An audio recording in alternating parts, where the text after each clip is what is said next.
Hello. I wanted to take a minute to encourage if there's someone out there. I don't know. I read every morning. I read my Bible, and I just had this thought come across my mind, and that is every time I try to do the videos, I get stuff in my throat. So we're still just going to go ahead and do it anyway.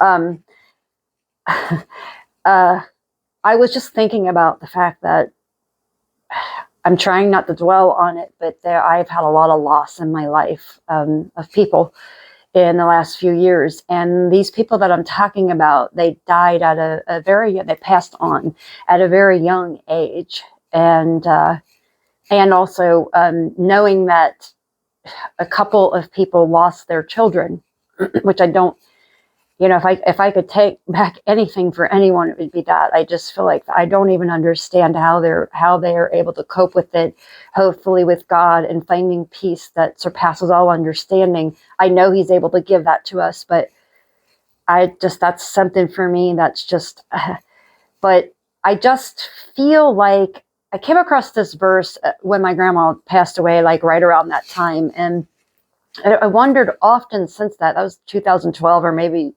sooner, that I came across the verse that I never really understood why they don't say this verse at funerals more, because I feel like it would bring some kind of peace, right? How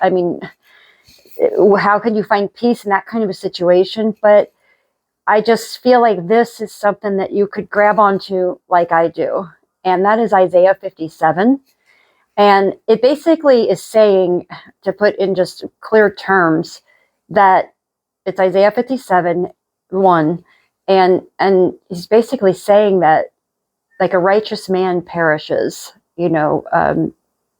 merciful men that were merciful to others, somebody that led a really good life. I mean, and that's not, by the way, what it takes to get into heaven. It's just believing in the promise that Jesus was given in our place. So I always like to make that clear. Will ever have nothing to do with our works. But especially when we see a man or a woman or a small child, those are the ones that we really can struggle with the most, because we can't understand it. Like, we see other people out that are, not being very nice people or whatever, and they're allowed to live and be on this earth. But I think sometimes we forget that, there's way more peace, and they really truly are in a better place.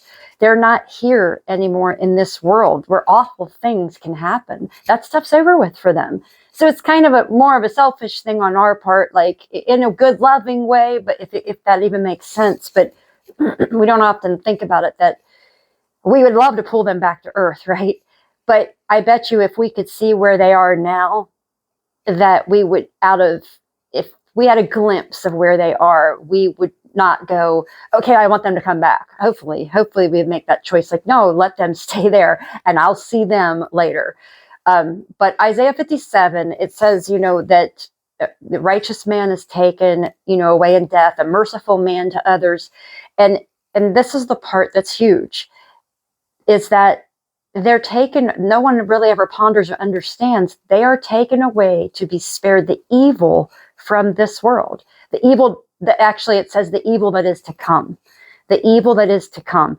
And when I think about that, I think about God knows the decisions that we're going to make. He gives us free will, but He knows the decisions we're going to make, and He knows what's going to happen to us from start to finish, because He knows everything, right? So in all of His glory, really, He knows the best time to take us from the earth, because He knows things that we don't. He knows things that they didn't know. Like, maybe a believer was going to renounce Christ at some point and wouldn't be allowed to share in that salvation. Like, not going to believe, knew it, understood, comprehended it, and then decided for some reason, because something horrible happened to them. I've seen it so many times, and I struggle, especially after my grandma died. Death, things that are taken from us like that, and especially of a little child, or maybe we lost our job. I don't know, but the things that I just feels like loss affects us the most. It can cause the most change in our life if we choose to allow that to do that to us. But sometimes we can get in a downward spiral, and maybe, just maybe, these people, even children, we're going to make a really bad choice along the way that none of us would ever know. But God is all powerful. He's all knowing. He knows everything. And it says, like in Isaiah 57, you can read just that first verse, maybe 1 to 2.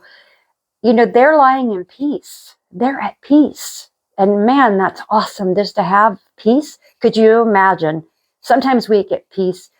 We strive to get peace. We try to do our meditations. We do everything. But sometimes as humans, it just creeps in.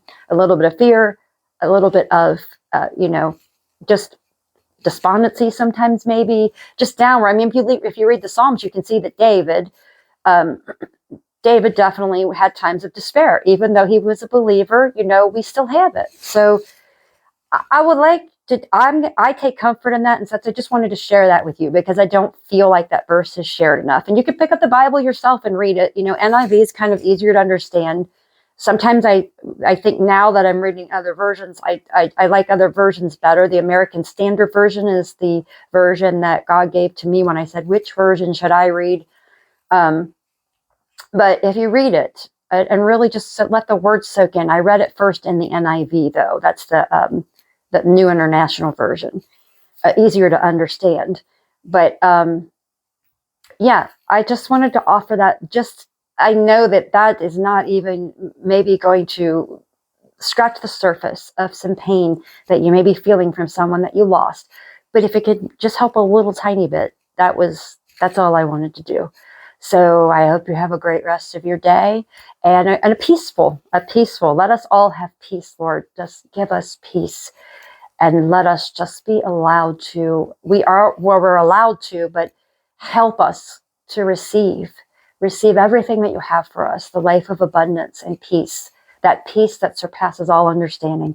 And whomever is watching this right now, if in any way, shape, or form that you're hurting so bad that you don't even want to turn to God anymore, maybe, I pray that something happens, any kind of peace that can be given to you, lead you back on your path, and just love and light to all. Have a great rest of your day.